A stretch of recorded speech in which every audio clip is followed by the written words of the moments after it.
वालेकुम स्टूडेंट्स, आज हमने जो लेक्चर स्टडी करना है वो है 9th बायोलॉजी का चैप्टर नंबर 7 है। उसमें हम स्टडी करेंगे अडाप्टेशन इन लीफ स्ट्रक्चर। हमने लास्ट लेक्चर जो स्टडी किया था उसमें हमने स्टडी किया था कि बायोएनर्जेटिक्स इस चैप्टर का नाम है, तो हमने हाफ चैप्टर स्टडी किया था कि बायोएनर्जेटिक्स क्या चीज़ है। उसके बाद हमने स्टडी किया था कि इसमें एटीपी क्या होता है, एटीपी का स्ट्रक्चर किस तरह से है, फोटोसिंथेसिस को हमने स्टडी किया था। उसमें हमने मैकेनिज़्म स्टडी किया कि मैकेनिज़्म में लाइट रिएक्शंस होते हैं, डार्क रिएक्शंस होते हैं, हमने ये सारा कुछ स्टडी किया था। आज हमने इससे नेक्स्ट टॉपिक स्टडी करना है अडाप्टेशन इन लीफ स्ट्रक्चर।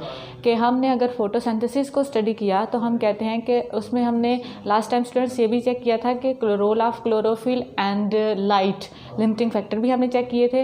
अब हमने देखना है कि अगर फोटोसिंथेसिस हो रही है तो फोटोसिंथेसिस कहाँ पे होती है। हम कहते हैं कि फोटोसिंथेसिस लीफ का जो स्ट्रक्चर है उसके अंदर होता है।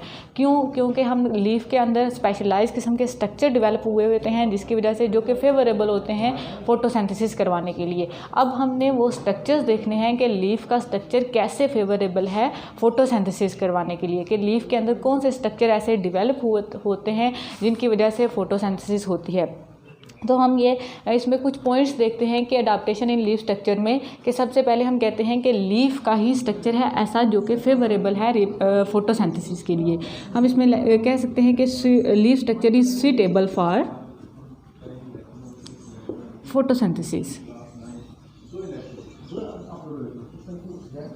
कि लीफ का जो स्ट्रक्चर है वो फेवरेबल है फोटोसिंथेसिस के लिए। अब हमने इसी पॉइंट को आगे डिस्कस करना है कि फोटोसिंथेसिस के लिए अगर हम कहते हैं कि लीफ का स्ट्रक्चर सूटेबल है तो वो कैसे सूटेबल है। अब नेक्स्ट हम कहते हैं कि लीफ का स्ट्रक्चर कैसे सूटेबल है, कि इसमें हम कहते हैं कि लीफ की अरेंजमेंट। सबसे पहले अगर हम कोई प्लांट देखते हैं तो उसके अंदर हम लीफ की अरेंजमेंट देखते हैं कि लीफ की अरेंजमेंट किस तरह से है। अरेंजमेंट में हम ये देखते हैं कि अगर हम कहते हैं कि लीफ की अपोजिट भी अरेंजमेंट होती है और पैरेलल भी होती है। अब यहाँ पे हम देखते हैं कि अगर ये हमारे पास कोई प्लांट है तो हम ये इस तरह से कहते हैं कि यहाँ पे एक लीफ इस तरह से इधर लगा हुआ है, नेक्स्ट इधर, फिर इधर लगेगा, फिर यहाँ पे ये इस तरह से लीव्स की अरेंजमेंट होती है। ये अरेंजमेंट किस तरह से होती है कि लीफ की अरेंजमेंट इस हिसाब से होती है कि हर लीफ के ऊपर मैक्सिमम लाइट फॉल कर सके। तो यहाँ पे हम सेकंड स्टेज ये भी कह सकते हैं कि लीफ की अरेंजमेंट फोटोसिंथेसिस में लीफ का जो स्ट्रक्चर है उसमें सबसे पहले हम ये कहते हैं कि लीफ अरेंजमेंट लीफ जो है वो सूटेबल हैं फोटोसिंथेसिस के लिए। नेक्स्ट हम कहते हैं कि लीफ की अरेंजमेंट किसके लिए, मैक्सिमम लाइट की एब्जॉर्प्शन के लिए या पेनिट्रेशन के लिए, मैक्सिमम लाइट फॉल कि अरेंजमेंट हमें कैसे फेवर करती है कि मैक्सिमम लाइट फॉल करवाने के लिए हम जो चीज़ देखते हैं वो है वो है अरेंजमेंट ऑफ लीफ। नेक्स्ट हम कहते हैं कि अगर तो हमने स्टडी कर लिया कि अरेंजमेंट लीफ की किस तरह से होती है, कि एक लीफ दूसरे से अपोजिट स्ट्रक्चर में होगा कि मैक्सिमम लाइट उस लीफ तक भी पहुंच सके। नेक्स्ट हम लीफ का अगर स्ट्रक्चर देखते हैं तो हम कहते हैं लीफ का स्ट्रक्चर होता है बिल्कुल फ्लैट सरफेस एरिया होता है। फ्लैट सरफेस एरिया इस तरह से है कि अगर हम ये स्ट्रक्चर देखते हैं तो हम ये कहते हैं कि ये एक लीफ है, इसमें हम ये कहते हैं कि ये जितना पोर्शन है ये सारे का सारा फ्लैट स्ट्रक्चर है इसका। और ये स्ट्रक्चर क्यों इस तरह से है, क्योंकि यहाँ से ज़्यादा लाइट यहाँ पे फॉल कर सके। तो इसलिए हम ये कह सकते हैं कि absorption of light, surface area flat क्यों है, एब्जॉर्प्शन ऑफ लाइट के लिए। यहाँ पे 3 बातें होगी। अब नेक्स्ट हम 4th बात जो कर रहे हैं वो ये है कि जो लीफ होता है उसमें एक सबसे पहले एक थिन लेयर होती है लीफ के सरफेस के ऊपर जिसको आप कहते हैं एपिडर्मस। कि लीफ का जो स्ट्रक्चर है उस पर एक लेयर बनी होती है, सबसे पहली जो सेल की लेयर होती है उसको आप कहते हैं एपिडर्मस। तो यहाँ पे आप नेक्स्ट पॉइंट लिखते हैं कि एपिडर्मस क्या चीज़ है। एपिडर्मस एक थिन लेयर है, thin layer of cells at leaf surface।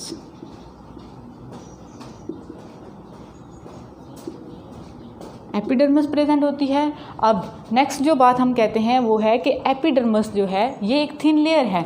अब इस एपिडर्मिस को एक स्ट्रक्चर होता है, एक और लेयर होती है जिसने इस एपिडर्मिस को कवर किया होता है। अब उस एपिडर्मिस का क्या काम है, उस लेयर का क्या काम है, उस लेयर को हम कहते हैं, ये एपिडर्मिस के बाद जो लेयर आती है उसको आप कहते हैं क्यूटिकल।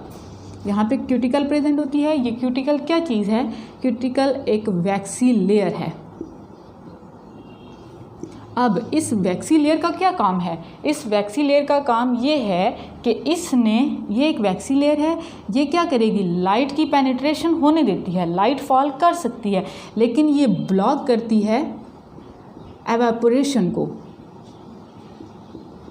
कि कम से कम वाटर लॉस हो, कि वाटर की हमें प्लांट के अंदर ज़रूरत है। तो हम ये कहते हैं कि एपिडर्मिस के बाद जो क्यूटिकल लेयर होती है, ये वैक्सी लेयर होती है, इसका काम क्या है कि इसका काम ये है कि ये लाइट को लीफ के ऊपर फॉल करने देती है।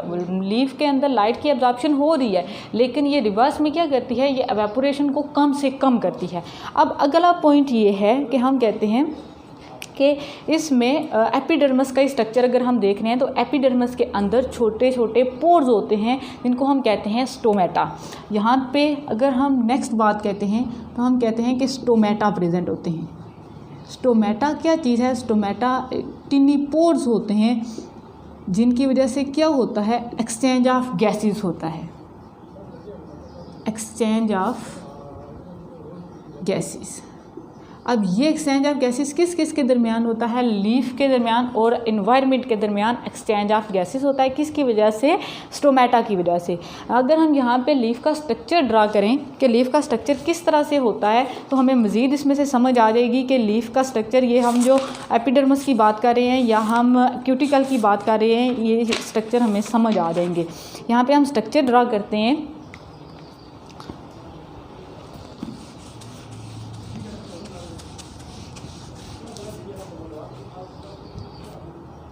हम ये कहते हैं कि यहाँ पे इस तरह से स्ट्रक्चर होता है इस लीफ का, यह है इसमें एपिडर्मिस, अपर एपिडर्मिस, और ये हम कहते हैं यहाँ पे नीचे जो सेल्स हैं, फर्स्ट लेयर जो है इसको हम कहते हैं, इसको नाम दे देते हैं, ये है अपर एपिडर्मिस,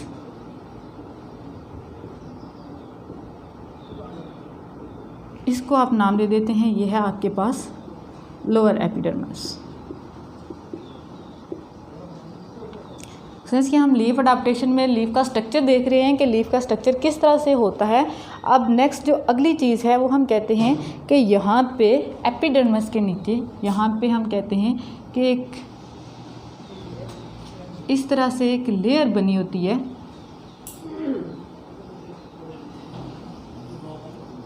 इस लेयर को आप कहते हैं, ये आपके पास क्या चीज़ है, ये क्यूटिकल है। ये वैक्सी लेयर होती है एपिडर्मिस के। इसका काम क्या है, इसने लाइट की एब्जॉर्प्शन तो करवानी है, लेकिन ये एवेपोरेशन का रेट कम से कम कर देता है। अब अगली चीज़ आपने पढ़ी कि इस एपिडर्मिस के अंदर टिनी पोर्स होते हैं जिनका काम क्या है, इनका काम है एक्सचेंज ऑफ गैसेस करवाना। अब यहाँ पे हम कहते हैं कि अगर ये यहाँ पे हम एक पोर बना देते हैं,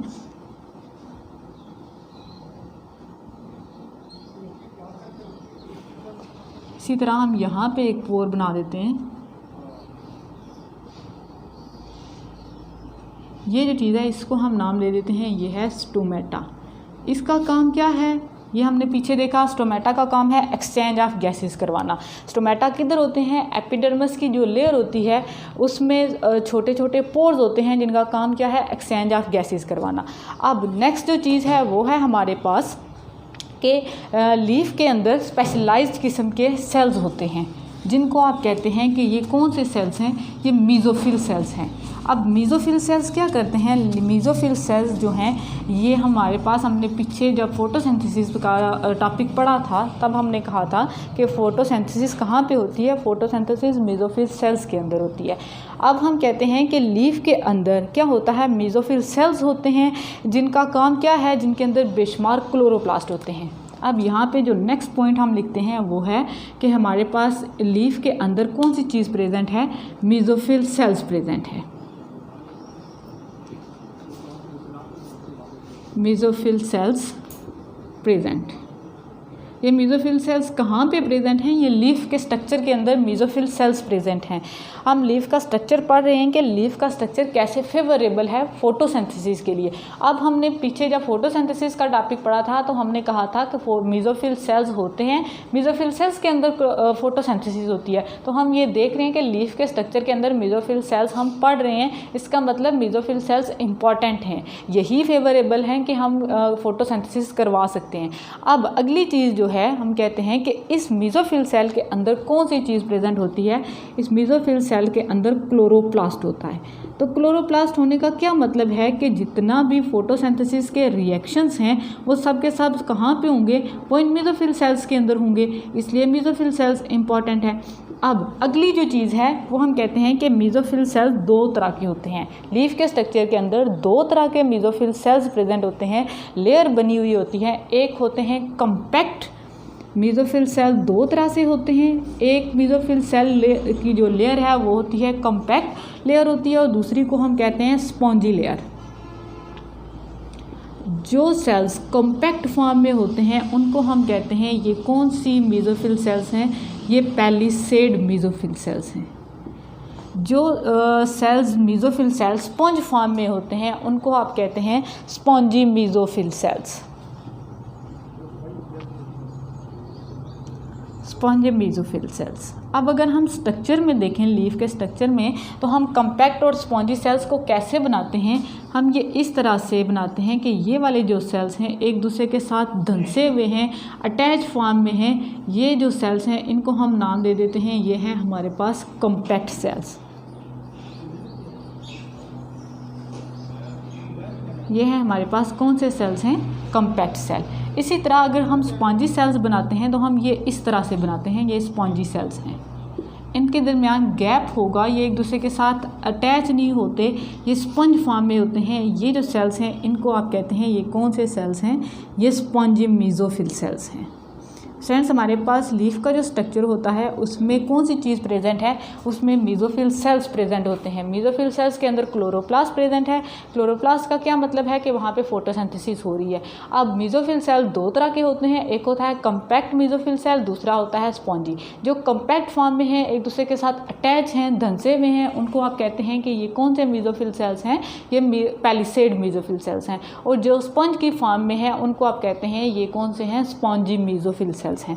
अब नेक्स्ट जो चीज़ है वो हम कहते हैं कि लीफ के स्ट्रक्चर में लीफ के अंदर वेन्स होती हैं।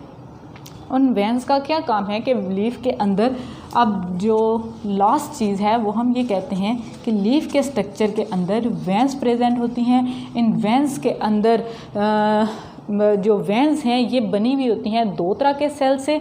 मतलब हम यहाँ पे पॉइंट लिख देते हैं कि इनसाइड द लीव्स,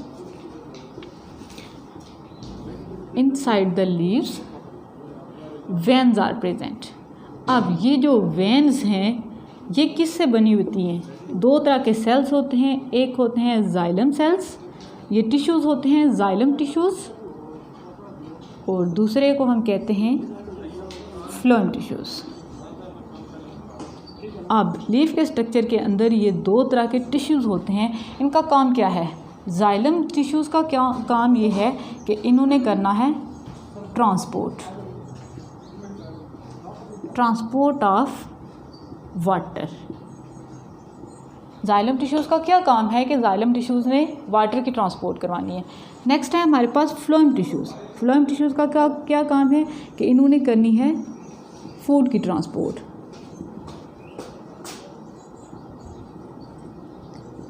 अब अगर स्ट्रक्चर में हम देखते हैं तो हम ये कहते हैं कि यहाँ पे अगर हम स्ट्रक्चर ड्रा करें, ये इस तरह से वेन्स प्रेजेंट होती हैं लीफ के स्ट्रक्चर के अंदर। यहाँ पे अगर हम सेल्स बनाते हैं तो ये इस तरह से सेल्स होते हैं।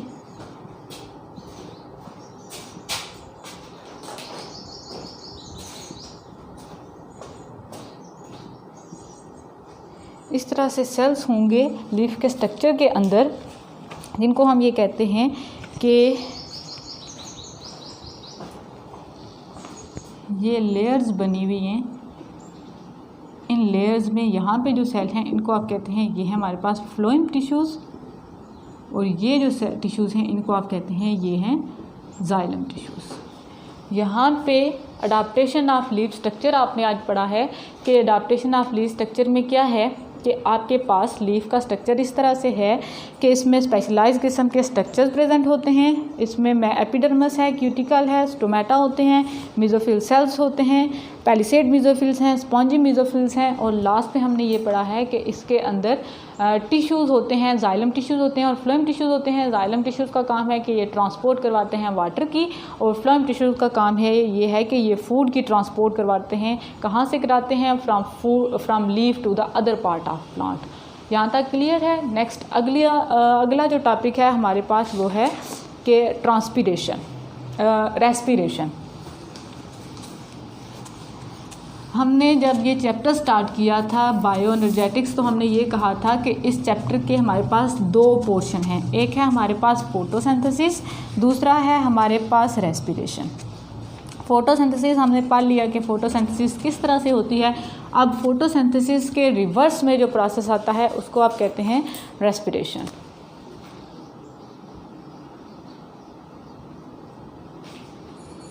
स्टूडेंट्स, रेस्पिरेशन दो तरह से होती है। एक रेस्पिरेशन होती है जिसको आप कहते हैं ये है सेलुलर रेस्पिरेशन, एक होती है एक्सटर्नल रेस्पिरेशन। इस रेस्पिरेशन का काम हमें क्या है, मतलब हम क्यों रेस्पिरेशन करवाते हैं? कि अगर हम सेलुलर रेस्पिरेशन की बात करते हैं तो हम कहते हैं कि फोटोसिंथेसिस में फूड फार्मेशन होती है। कि फोटोसिंथेसिस में आपने पीछे पढ़ा कि हमने फूड फार्मेशन कराई। फूड फार्मेशन कैसे करवाई? कि हमने कहा ग्लूकोज बनता है। पीछे आपने बनवाया था ग्लूकोज, जब आपने लास्ट लेक्चर देखा था उसमें हमने ग्लूकोज फार्मेशन करवाई थी। हमने कहा था कार्बन डाइऑक्साइड होता है, वाटर होता है, सनलाइट की प्रेजेंस होती है, क्लोरोफिल होता है, हमारे पास ग्लूकोज का मॉलिक्यूल बनता है, हमारे पास एटीपी आती है। अब वो जो ग्लूकोज आपके पास बना था C6H12O6 हमारे पास बना था, वो थी असल में हमारे पास फूड। अब हमारे पास फूड बन गई, फूड मतलब एनर्जी। अब हमने क्या करना है, जो ग्लूकोज हमारे पास बना था हमने उसी ग्लूकोज की ब्रेक डाउन करवानी है। ब्रेक डाउन करवा के हमने क्या करना है, हमने एनर्जी लेनी है। हमने ये देखा था कि फोटोसिंथेसिस का जो प्रोसेस है उसमें हमने कहा था कि हमारे पास oxygen as a by product आती है। रेस्पिरेशन के प्रोसेस में carbon dioxide as a by product आती है। अब हमने वहाँ पे देखा कि कार्बन डाइऑक्साइड और वाटर होते हैं और ग्लूकोज बना देते हैं। यहाँ पे क्या होगा, ग्लूकोज की ब्रेकडाउन होगी in the presence of oxygen या in the absence of oxygen, और हमारे पास कौन सी चीज़ आ जाएगी, हमारे पास कार्बन डाइऑक्साइड आ जाएगा और वाटर आ जाएगा और साथ में एनर्जी मिलेगी। अब यहाँ पे हम देखते हैं कि फूड फार्मेशन हुई थी, जो उसकी ब्रेकेज अगर हम करवाते हैं तो हमें पता है ग्लूकोज जो है, जो हमारे पास फूड हमारे पास बनी थी वो क्या चीज़ है, ग्लूकोज एक कार्बोहाइड्रेट है। कार्बोहाइड्रेट मतलब एक ऑर्गेनिक कंपाउंड है। ऑर्गेनिक कंपाउंड किसको कहते हैं? ऐसा कंपाउंड जिसमें कार्बन और हाइड्रोजन के बॉन्ड्स होते हैं। अब जब हमने इस ग्लूकोज की ब्रेकडाउन करवानी है तो इसका मतलब है कि हम क्या करवा रहे हैं, हम कार्बन और हाइड्रोजन के बॉन्ड, ये जो बॉन्ड है इस बॉन्ड की ब्रेकेज करवा रहे हैं। जब ये बॉन्ड टूटेगा तो हमें क्या मिलेगा, हमें मिलेगी एनर्जी। अब इसका मतलब कि ग्लूकोज के टूटने की वजह से हमें क्या मिलेगा, एनर्जी मिलेगी। अब हमने यही देखना है कि हमारे पास ये जो फूड की ब्रेकडाउन है ये सेलुलर लेवल पे जब होती है तो हम इसको कहते हैं, ये फूड की ऑक्सीडेशन जो हो रही है इसको आप कहते हैं, ये हमारे पास क्या चीज़ है, ये है सेलुलर रेस्पिरेशन। अब एक चीज़ है सेलुलर रेस्पिरेशन। सेलुलर रेस्पिरेशन में हम जो एग्जाम्पल लेते हैं वो ग्लूकोज की ब्रेकडाउन लेते हैं, ग्लूकोज ब्रेकडाउन, ब्रेकेज। अब दूसरी जो चीज़ है हमारे पास वो है हमारे पास एक्सटर्नल रेस्पिरेशन। एक सेलुलर रेस्पिरेशन है, दूसरी है हमारे पास एक्सटर्नल रेस्पिरेशन। एक्सटर्नल रेस्पिरेशन क्या चीज़ है? एक्सटर्नल रेस्पिरेशन है एक्सचेंज ऑफ गैसेस। हम सांस लेते हैं, ब्रीथ करते हैं, इसको कहते हैं external respiration, exchange of gases. किस किस के दरमियान एक्सचेंज हो रहा है? Between organism and it's environment, between organism and it's environment. अब ये गैसेस कौन सी हैं? आप ब्रीथ करते हैं, सांस लेते हैं, तो कौन कौन सी गैसेस होती हैं? ये गैसेस हैं ऑक्सीजन प्लस कार्बन डाइऑक्साइड। इन गैसेस का जब हम एक्सचेंज करवाते हैं ऑर्गेनिज्म और एनवायरनमेंट के दरमियान तो इसको आप कहते हैं सेलुलर रेस्पिरेशन। इस सेलुलर रेस्पिरेशन को आप ब्रीथिंग भी कह सकते हैं, ब्रीदिंग। एक्सटर्नल रेस्पिरेशन का और क्या नाम है? ब्रीथिंग। हमने यहाँ पे देखा कि रेस्पिरेशन जो है वो दो तरह से होती है, एक है सेलुलर रेस्पिरेशन, दूसरी है एक्सटर्नल रेस्पिरेशन। सेलुलर रेस्पिरेशन में क्या आ जाता है, जब फूड की ऑक्सीडेशन होती है, कार्बन हाइड्रोजन बॉन्ड टूटता है तो हमें मिलती है एनर्जी, इसको आप कहते हैं, ये है हमारे पास सेलुलर रेस्पिरेशन। दूसरी चीज़ है हमारे पास एक्सटर्नल रेस्पिरेशन। एक्सटर्नल रेस्पिरेशन क्या चीज़ है? Exchange of gases. Exchange of gases किस किस के दरमियान? ऑर्गेनिज्म के दरमियान और उसके इन्वायरमेंट के दरमियान। कौन कौन सी गैसेस होंगी? कार्बन डाइऑक्साइड होगा और इसके साथ कौन सी होगी? ऑक्सीजन होगी। नेक्स्ट हम यहाँ तक क्लियर है। अगली चीज़ हम देखेंगे, रेस्पिरेशन की टाइप्स होती हैं, एरोबिक रेस्पिरेशन और एनारोबिक रेस्पिरेशन। आज जो हमने स्टडी किया है वो है कि हमारे पास लीफ स्ट्रक्चर किस तरह से होता है जो कि फेवरेबल है फोटोसिंथेसिस के लिए, और रेस्पिरेशन क्या चीज़ है जिसमें हमने देखा सेलुलर रेस्पिरेशन होती है और एक्सटर्नल रेस्पिरेशन होती है। ओके, अल्लाह हाफिज़।